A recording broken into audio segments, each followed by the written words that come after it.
Hi friends, welcome to Easy English Learning through Kannada class 17. ನಾವು ಹಿಂದಿನ ಕ್ಲಾಸ್ನಲ್ಲಿ past perfect tense ನಲ್ಲಿ ಹೇಗೆ ಪಾಸಿಟಿವ್ ಸೆಂಟೆನ್ಸ್, ನೆಗೆಟಿವ್ ಸೆಂಟೆನ್ಸ್ ಮತ್ತೆ ಕ್ವೆಶನ್ಸ್ ಅನ್ನ ರಚನೆ ಮಾಡಬೇಕು ಅನ್ನೋದನ್ನ ಕಲ್ತ್ಕೊಂಡಿದೀವಿ. ಬನ್ನಿ ನಾವು ಈ ಕ್ಲಾಸ್ನಲ್ಲಿ ಫ್ಯೂಚರ್ ಪರ್ಫೆಕ್ಟ್ ಟೆನ್ಸ್ ನಲ್ಲಿ ಹೇಗೆ ನಾವು ಪಾಸಿಟಿವ್ ಸೆಂಟೆನ್ಸ್, ನೆಗೆಟಿವ್ ಸೆಂಟೆನ್ಸ್ ಮತ್ತೆ ಕ್ವೆಶನ್ಸ್ ಅನ್ನ ಫ್ರೇಮ್ ಮಾಡಬೇಕು ಅನ್ನೋದನ್ನ ಕಲ್ತ್ಕೊಳ್ಳೋಣ. ನಿಮಗೆ ನೆನಪಿದೆಯಾ, ನಾವು ಸಿಂಪಲ್ ಫ್ಯೂಚರ್ ಸೆಂಟೆನ್ಸ್ ಅನ್ನ ರಚನೆ ಮಾಡುವಾಗ ಶಲ್ ಮತ್ತೆ ವಿಲ್ ಅನ್ನುವಂತಹ ಸಹಾಯಕ ಕ್ರಿಯಾಪದಗಳನ್ನು ಉಪಯೋಗಿಸಿ ವಾಕ್ಯವನ್ನ ರಚನೆ ಮಾಡಿದ್ದು. ಹೇಗೆ ಬರ್ತಿತ್ತು? ಐ ಶಲ್ ಕಮ್ ಅಥವಾ ಐ ವಿಲ್ ಕಮ್, ನಾನು ಬರುತ್ತೇನೆ. ಇಲ್ಲಿಯೂ ಸಹ ಅಂದ್ರೆ ಪರ್ಫೆಕ್ಟ್ ಸೆಂಟೆನ್ಸ್ ನಲ್ಲಿ ಫ್ಯೂಚರ್ ಟೆನ್ಸ್ ನಲ್ಲಿ ವಾಕ್ಯಗಳನ್ನ ರಚನೆ ಮಾಡುವಾಗ ನಾವು ಈ ಫ್ಯೂಚರ್ ಅನ್ನ ಇಂಡಿಕೇಟ್ ಮಾಡುವಂತಹ ಶಲ್ ಮತ್ತೆ ವಿಲ್ ಅನ್ನ ಹಾಗೆ ಉಳಿಸ್ಕೋತೀವಿ. ಜೊತೆಯಲ್ಲಿ ಇದು ಪರ್ಫೆಕ್ಟ್ ಟೆನ್ಸ್ ಆಗಿರೋದ್ರಿಂದ ಹ್ಯಾವ್ ಅನ್ನುವಂತಹ ಹೆಲ್ಪಿಂಗ್ ವರ್ಬ್ ಅನ್ನು ಸಹ ಹಾಗೆ ಉಳಿಸ್ಕೋತೀವಿ. ಅಂದ್ರೆ ಒಂದು ವಾಕ್ಯದಲ್ಲಿ ಇಲ್ಲಿ ಎರಡು ಹೆಲ್ಪಿಂಗ್ ವರ್ಬ್ಸ್ ಗಳು ಬರ್ತಾ ಇದೆ. ಒಂದು ಫ್ಯೂಚರ್ ಅನ್ನ ಇಂಡಿಕೇಟ್ ಮಾಡುವಂತಹ ಹೆಲ್ಪಿಂಗ್ ವರ್ಬ್ ಬರುತ್ತೆ, ಮತ್ತೊಂದು ಪರ್ಫೆಕ್ಟ್ ಅನ್ನ ಇಂಡಿಕೇಟ್ ಮಾಡುವ ಹೆಲ್ಪಿಂಗ್ ವರ್ಬ್ ಬರುತ್ತೆ. ಇಲ್ಲಿ ಇನ್ನೂ ಒಂದು ಪ್ರಶ್ನೆಯನ್ನ ಕೇಳಬಹುದು. ಹ್ಯಾವ್ ಮತ್ತೆ ಹ್ಯಾಸ್ ಎರಡನ್ನೂ ಉಪಯೋಗಿಸಿದ್ವಲ್ಲ, ಇಲ್ಲಿ ಹ್ಯಾಸ್ ಅನ್ನು ಬಳಸ್ತೀವಾ ಅಂತ. ಹಿ, ಶಿ, ಇಟ್ ಬಂದಾಗ ಹ್ಯಾಸ್ ಅನ್ನ ಬಳಸಿದ್ದು, ಆದ್ರೆ ಇಲ್ಲಿ ನಾವು ಹ್ಯಾಸ್ ಅನ್ನ ಬಳಸೋದಿಲ್ಲ. ಎಲ್ಲ ಸಬ್ಜೆಕ್ಟಿವ್ ಪ್ರೊನೌನ್ಗಳ ಜೊತೆಯಲ್ಲಿಯೂ ಸಹ ನಾವು ಹ್ಯಾವ್ ಅನ್ನೇ ಬಳಸ್ತೀವಿ. ಇದನ್ನ ನೀವು ಜ್ಞಾಪಕ ಇಟ್ಕೋಬೇಕಿಲ್ಲಿ. ಬನ್ನಿ ಮೊದಲಿಗೆ ನಾವು ಪಾಸಿಟಿವ್ ಸೆಂಟೆನ್ಸ್ ನ ಫಾರ್ಮ್ಯಾಟ್ ಹೇಗೆ ಬರುತ್ತೆ ನೋಡೋಣ. ಮೊದಲಿಗೆ ಸಬ್ಜೆಕ್ಟ್ ಬರುತ್ತೆ. ಸಬ್ಜೆಕ್ಟ್ ನಲ್ಲಿ ಎಲ್ಲ ರೀತಿಯ ಸಬ್ಜೆಕ್ಟಿವ್ ಪ್ರೊನೌನ್ ಗಳನ್ನ ಬಳಸ್ತೀವಿ. ನಂತರದಲ್ಲಿ ಹೆಲ್ಪಿಂಗ್ ವರ್ಬ್ಸ್ ಅನ್ನ ಬಳಸ್ತಾ ಇದ್ದೀವಿ. ಐ ಮತ್ತೆ ವಿ ಬಂದಾಗ ಶಲ್ ಅನ್ನ ಬಳಸ್ತಾ ಇದ್ದೀವಿ. ಹಾಗೆ you, they, he, she, it ಬಂದಾಗ ವಿಲ್ ಅನ್ನ ಬಳಸ್ತಾ ಇದ್ದೀವಿ. ಎರಡೂ ಸಂದರ್ಭದಲ್ಲಿ ಹ್ಯಾವ್ ಅನ್ನೇ ಬಳಸ್ತೀವಿ. ನಾನು ಈಗಾಗಲೇ ಹೇಳಿದ್ದೀನಿ, ಹ್ಯಾಸ್ ಅನ್ನ ನಾವು ಬಳಸೋದಿಲ್ಲ ಅಂತ. ಇದನ್ನ ನೀವು ಜ್ಞಾಪಕ ಇಟ್ಕೋಬೇಕು. ನಂತರದಲ್ಲಿ ಪಾಸ್ ಪಾರ್ಟಿಸಿಪಲ್ ಮೇನ್ ವರ್ಬ್ ಜ್ಞಾಪಕ ಇದೆಯಲ್ಲ ನಿಮಗೆ? ಹಿಂದೆ ನಾವು ಪ್ರೆಸೆಂಟ್ ಟೆನ್ಸ್ ನಲ್ಲಿ ಮತ್ತೆ ಪಾಸ್ಟ್ ಟೆನ್ಸ್ ನಲ್ಲಿ ಪಾಸ್ ಪಾರ್ಟಿಸಿಪಲ್ ಮೇನ್ ವರ್ಬ್ ಅನ್ನ ಬಳಸಿದ್ದೀವಿ. ಇಲ್ಲಿಯೂ ಸಹ ಪಾಸ್ ಪಾರ್ಟಿಸಿಪಲ್ ಮೇನ್ ವರ್ಬ್ ಅನ್ನೇ ಬಳಸ್ತಾ ಇದ್ದೀವಿ. ಜ್ಞಾಪಕ ಇಟ್ಕೊಳ್ಳಿ. ಬನ್ನಿ ವಾಕ್ಯಗಳ ರಚನೆ ಹೇಗೆ ಬರುತ್ತೆ ನೋಡೋಣ. ಐ ಶಾಲ್ ಹ್ಯಾವ್ ಕಮ್, ನಾನು ಬಂದಿರುತ್ತೇನೆ. ಏನಿದ್ರ ಅರ್ಥ? ನಾನು ಫ್ಯೂಚರ್ ನಲ್ಲಿ ಅಂದ್ರೆ ಭವಿಷ್ಯದಲ್ಲಿ ಒಂದು ಕೆಲಸವನ್ನ ಮಾಡಿ ಮುಗಿಸಿರುತ್ತೇನೆ ಅಂತ ಹೇಳುವಾಗ ನಾವು ಈ ವಾಕ್ಯಗಳನ್ನ ಉಪಯೋಗಿಸ್ತೀವಿ. ಗೊತ್ತಾಗ್ತಿದೆಯಲ್ಲ? ಸಾಮಾನ್ಯವಾಗಿ ಸಮಯವನ್ನ ಇಂಡಿಕೇಟ್ ಮಾಡುವಂತಹ ಪದವನ್ನ ಅಥವಾ ಫ್ರೇಸ್ ಅನ್ನ ಉಪಯೋಗಿಸ್ತೀವಿ. ನೋಡಿ ಇಲ್ಲಿ ಹೇಗೆ ಬರುತ್ತೆ. I shall have come by tomorrow ಅಂದ್ರೆ ನಾಳೆಯೊಳಗಾಗಿ ನಾನು ಬಂದಿರುತ್ತೇನೆ. By tomorrow.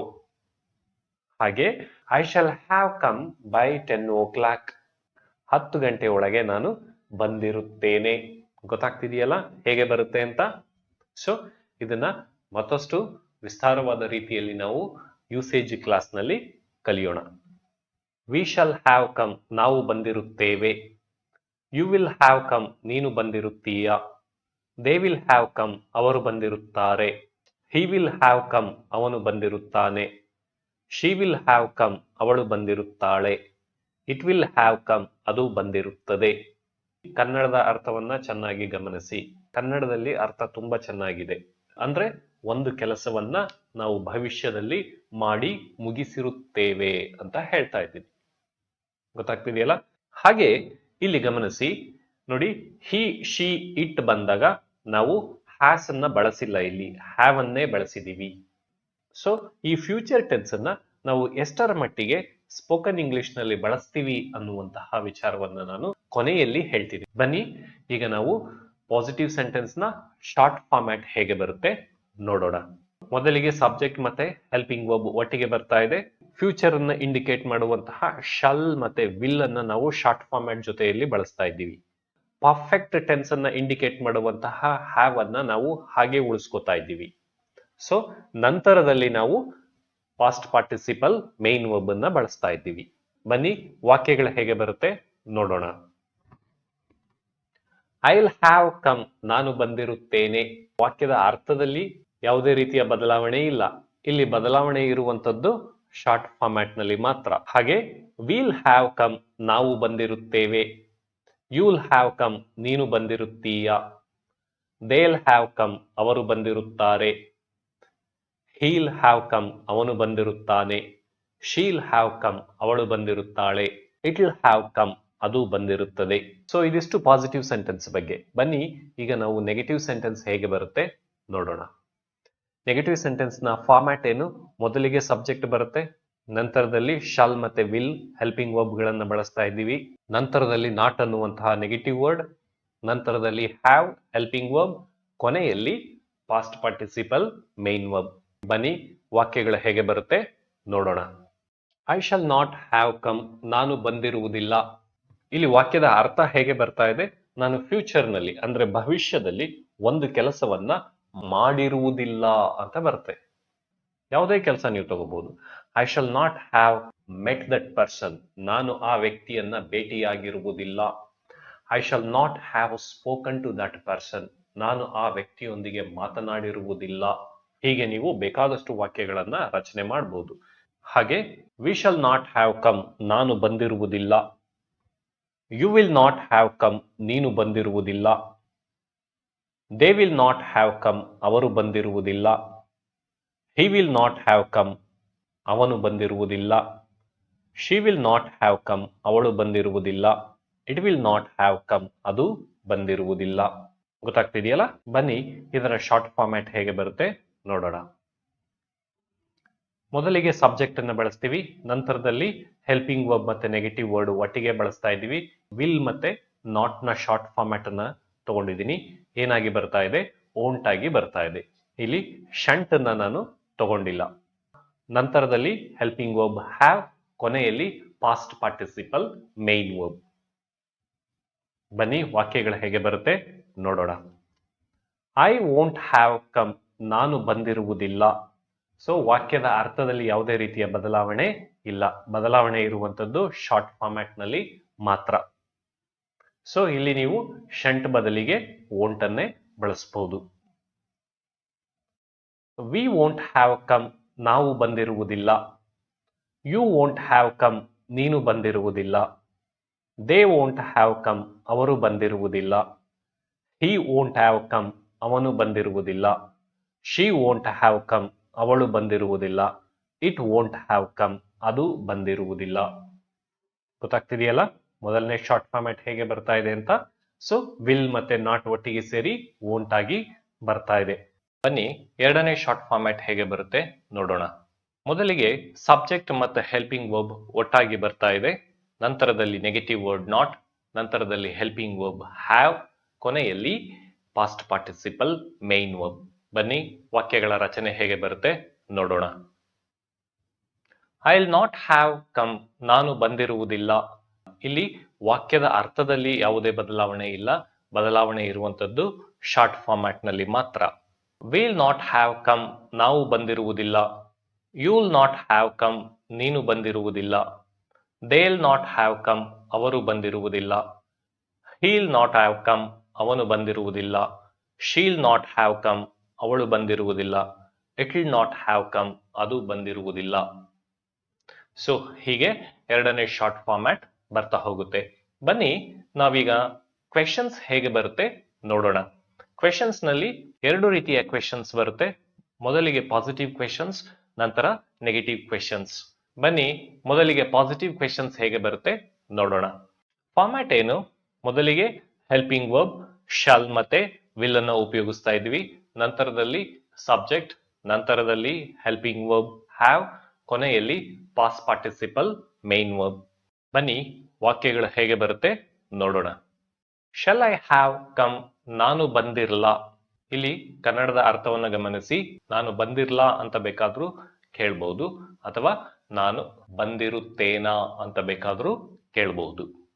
ಅಂದ್ರೆ ನಾನು ಭವಿಷ್ಯದಲ್ಲಿ ಒಂದು ಕೆಲಸವನ್ನ ಮಾಡಿ ಮುಗಿಸಿರಲ್ಲ ಅಂತ ಕೇಳ್ತಾ ಇದ್ದೀವಿ. ಹಾಗೆ ಶಲ್ ವಿ ಹ್ಯಾವ್ ಕಮ್ ನಾವು ಬಂದಿರಲ್ಲ, ವಿಲ್ ಯು ಹ್ಯಾವ್ ಕಮ್ ನೀನು ಬಂದಿರುತ್ತೀಯಾ, ವಿಲ್ ದೇ ಹ್ಯಾವ್ ಕಮ್ ಅವರು ಬಂದಿರುತ್ತಾರಾ, ವಿಲ್ ಹಿ ಹ್ಯಾವ್ ಕಮ್ ಅವನು ಬಂದಿರುತ್ತಾನಾ, ವಿಲ್ ಶಿ ಹ್ಯಾವ್ ಕಮ್ ಅವಳು ಬಂದಿರುತ್ತಾಳ, ವಿಲ್ ಇಟ್ ಹ್ಯಾವ್ ಕಮ್ ಅದು ಬಂದಿರುತ್ತದ. ಬನ್ನಿ ನೆಗೆಟಿವ್ ಕ್ವೆಶನ್ಸ್ ಹೇಗೆ ಬರುತ್ತೆ ನೋಡೋಣ. ಫಾರ್ಮ್ಯಾಟ್ ಏನು? ಮೊದಲಿಗೆ ಹೆಲ್ಪಿಂಗ್ ವರ್ಬ್ ಶಲ್ ಅಥವಾ ವಿಲ್, ನಂತರದಲ್ಲಿ ಸಬ್ಜೆಕ್ಟ್, ನಂತರದಲ್ಲಿ ಹೆಲ್ಪಿಂಗ್ ವರ್ಬ್ ಹ್ಯಾವ್, ನಂತರದಲ್ಲಿ ನೆಗೆಟಿವ್ ವರ್ಡ್ ನಾಟ್, ಕೊನೆಯಲ್ಲಿ ಪಾಸ್ಟ್ ಪಾರ್ಟಿಸಿಪಲ್ ಮೇನ್ ವರ್ಬ್. ಬನ್ನಿ ವಾಕ್ಯಗಳ ಹೇಗೆ ಬರುತ್ತೆ ನೋಡೋಣ. Shall I not have come ನಾನು ಬಂದಿರುವುದಿಲ್ಲವಾ? ಅಂದ್ರೆ ಭವಿಷ್ಯದಲ್ಲಿ ಒಂದು ಕೆಲಸವನ್ನ ಮಾಡಿ ಮುಗಿಸಿರುವುದಿಲ್ಲವಾ ಅಂತ ಪ್ರಶ್ನೆ ಮಾಡ್ತಾ ಇದ್ದೀವಿ. ಅಂದ್ರೆ ಭವಿಷ್ಯದಲ್ಲಿ ಒಂದು ಕೆಲಸ ಆಗಿರೋದಿಲ್ವಾ ಅಂತ ಪ್ರಶ್ನೆ ಮಾಡ್ತಾ ಇದ್ದೀವಿ. ಹಾಗೆ shall we not have come ನಾವು ಬಂದಿರುವುದಿಲ್ಲವಾ? Will you not have come ನೀನು ಬಂದಿರುವುದಿಲ್ಲವಾ? Will they not have come ಅವರು ಬಂದಿರುವುದಿಲ್ಲವಾ? Will he not have come ಅವನು ಬಂದಿರುವುದಿಲ್ಲವಾ? Will she not have come ಅವಳು ಬಂದಿರುವುದಿಲ್ಲವಾ? Will it not have come ಅದು ಬಂದಿರುವುದಿಲ್ಲವಾ? ಗೊತ್ತಾಗ್ತಿದೆಯಲ್ಲ ನೆಗೆಟಿವ್ ಕ್ವೆಶನ್ಸ್ ಹೇಗೆ ಬರ್ತಾ ಇದೆ ಅಂತ. ಬನ್ನಿ ಇದರ ಶಾರ್ಟ್ ಫಾರ್ಮ್ಯಾಟ್ ಹೇಗೆ ಬರುತ್ತೆ ನೋಡೋಣ. ಫಾರ್ಮ್ಯಾಟ್ ಏನು? ಮೊದಲಿಗೆ ಹೆಲ್ಪಿಂಗ್ ವರ್ಬ್ ಮತ್ತೆ ನೆಗೆಟಿವ್ ವರ್ಡ್ ಒಟ್ಟಿಗೆ ಬಳಸ್ತಾ ಇದ್ದೀವಿ. ಶಾರ್ಟ್ ಫಾರ್ಮ್ಯಾಟ್ ಬರ್ತಾ ಇದೆ ಶಂಟ್ ಅಥವಾ ವೋಂಟ್. ನಂತರದಲ್ಲಿ ಸಬ್ಜೆಕ್ಟ್, ನಂತರದಲ್ಲಿ ಹೆಲ್ಪಿಂಗ್ ವರ್ಬ್ ಹ್ಯಾವ್, ಕೊನೆಯಲ್ಲಿ ಪಾಸ್ಟ್ ಪಾರ್ಟಿಸಿಪಲ್ ಮೇನ್ ವರ್ಬ್. ಬನ್ನಿ ವಾಕ್ಯಗಳ ಹೇಗೆ ಬರುತ್ತೆ ನೋಡೋಣ. ಶಂಟ್ ಐ ಹ್ಯಾವ್ ಕಮ್ ನಾನು ಬಂದಿರುವುದಿಲ್ಲವಾ? ಇಲ್ಲಿ ವಾಕ್ಯದ ಅರ್ಥದಲ್ಲಿ ಯಾವುದೇ ರೀತಿಯ ಬದಲಾವಣೆ ಆಗೋದಿಲ್ಲ. ಬದಲಾವಣೆ ಇರುವಂತದ್ದು ಈ ಶಾರ್ಟ್ ಫಾರ್ಮ್ಯಾಟ್ ನಲ್ಲಿ ಮಾತ್ರ. ಶಂಟ್ ವಿ ಹ್ಯಾವ್ ಕಮ್ ನಾವು ಬಂದಿರುವುದಿಲ್ಲವಾ? ವೊಂಟ್ ಯು ಹ್ಯಾವ್ ಕಮ್ ನೀನು ಬಂದಿರುವುದಿಲ್ಲವಾ? ವೊಂಟ್ ದೇ ಹ್ಯಾವ್ ಕಮ್ ಅವರು ಬಂದಿರುವುದಿಲ್ಲವಾ? ವೊಂಟ್ ಹಿ ಹ್ಯಾವ್ ಕಮ್ ಅವನು ಬಂದಿರುವುದಿಲ್ಲವಾ? ವೊಂಟ್ ಶಿ ಹ್ಯಾವ್ ಕಮ್ ಅವಳು ಬಂದಿರುವುದಿಲ್ಲವಾ? ವೊಂಟ್ ಇಟ್ ಹ್ಯಾವ್ ಕಮ್ ಅದು ಬಂದಿರುವುದಿಲ್ಲವಾ? ಸೊ ಇದಿಷ್ಟು ಫ್ಯೂಚರ್ ಪರ್ಫೆಕ್ಟ್ ಬಗ್ಗೆ. ನಾವು ಈ ಫ್ಯೂಚರ್ ಪರ್ಫೆಕ್ಟ್ ಟೆನ್ಸ್ ಅನ್ನ ಎಷ್ಟರ ಮಟ್ಟಿಗೆ ಸ್ಪೋಕನ್ ಇಂಗ್ಲಿಷ್ ನಲ್ಲಿ ಬಳಸ್ತೀವಿ ಅಂತ. ಯಾವುದೇ ಒಂದು ಕೆಲಸವನ್ನ ನಾವು ಭವಿಷ್ಯದಲ್ಲಿ ಮಾಡಿ ಮುಗಿಸಿರುತ್ತೇನೆ ಅಂತ ಹೇಳುವಂತಹ ಸಂದರ್ಭದಲ್ಲಿ ನಾವು ಈ ವಾಕ್ಯಗಳನ್ನ ಉಪಯೋಗಿಸ್ತೀವಿ. ನಾವು ಕನ್ನಡದಲ್ಲಿ ಮಾತಾಡುವಾಗ ನಾವು ಹೇಳ್ತಾ ಇರ್ತೀವಿ, ನಾಳೆ ಇಷ್ಟೊತ್ತಿಗೆ ನಾನು ಈ ಕೆಲಸ ಮಾಡಿ ಮುಗಿಸಿರ್ತೀನಿ, ನಾಳೆ ಇಷ್ಟೊತ್ತಿಗೆ ನಾನು ಈ ನೋಟ್ಸ್ ಬರೆದು ಮುಗಿಸಿರ್ತೀನಿ, ನಾಳೆ ಇಷ್ಟೊತ್ತಿಗೆ ನಾನು ಈ ಸಿನಿಮಾ ನೋಡಿರ್ತೀನಿ, ಈ ರೀತಿಯಲ್ಲಿ ಮಾತಾಡ್ತಿರ್ತೀವಿ. ಅಂತಹ ಸಂದರ್ಭದಲ್ಲಿ ನಾವು ಈ ವಾಕ್ಯಗಳನ್ನ ಬಳಸ್ತೀವಿ. ಈ ವಾಕ್ಯಗಳನ್ನ ನಾವು ಸಾಮಾನ್ಯವಾಗಿ ಬಳಸ್ತಾ ಇರ್ತೀವಿ. ಗೊತ್ತಾಗ್ತಿದೆಯಲ್ಲ? ಬನ್ನಿ ಅಭ್ಯಾಸವನ್ನ ಹೇಗೆ ಮಾಡಬೇಕು ನೋಡೋಣ. ಇಲ್ಲಿ ನೋಡಿ, ನಾನು ಶಾರ್ಟ್ ಫಾರ್ಮ್ಯಾಟ್ ಮತ್ತೆ ಫುಲ್ ಫಾರ್ಮ್ಯಾಟ್ ಎರಡನ್ನೂ ಕೊಟ್ಟಿದ್ದೀನಿ. ನೀವು ಎರಡೂ ರೀತಿಯಲ್ಲಿ ಪ್ರಾಕ್ಟೀಸ್ ಅನ್ನ ಮಾಡಿ. ನಾನಿಲ್ಲಿ ಕನ್ನಡದ ಅರ್ಥವನ್ನ ಫಸ್ಟ್ ಪರ್ಸನ್ಗೆ ಮಾತ್ರ, ಐಗೆ ಮಾತ್ರ ಕೊಟ್ಟಿದ್ದೇನೆ. ಈ ಕನ್ನಡದ ಅರ್ಥವನ್ನ ಬದಲಾವಣೆ ಮಾಡಿಕೊಂಡು ನೀವು ಉಳಿದ ಸಬ್ಜೆಕ್ಟ್ಗಳೊಂದಿಗೆ ಪ್ರಾಕ್ಟೀಸ್ ಮಾಡಿ. ಹೇಗೆ ಮಾಡಬೇಕು? ಶಾರ್ಟ್ ಫಾರ್ಮ್ಯಾಟ್ ಅನ್ನು ತಗೊಳ್ಳಿ. I'll have increased, I'll have inculcated, I'll have indicated, I'll have induced, I'll have indulged, I'll have infected, I'll have infirmed, I'll have infringed, I'll have ingested, I'll have ignored, I'll have inhabited, I'll have inherited, I'll have initiated, I'll have injected, I'll have injured, I'll have innovated, I'll have inquired, I'll have inserted, I'll have inspected, I'll have inspired, I'll have installed, I'll have insulted, I'll have ensued, I'll have introduced, I'll have invented, I'll have invited. So ಈ ರೀತಿಯಲ್ಲಿ ನೀವು ಉಳಿದ ಸಬ್ಜೆಕ್ಟ್ಗಳೊಂದಿಗೆ oral ಆಗಿ practice ಮಾಡಿ. ಹೆಚ್ಚು ಹೆಚ್ಚು practice ಮಾಡಿ. ಹೆಚ್ಚು ಹೆಚ್ಚು ಸಮಯವನ್ನ ಓರಲ್ ಪ್ರಾಕ್ಟೀಸಿಗೆ ಕೊಡಿ.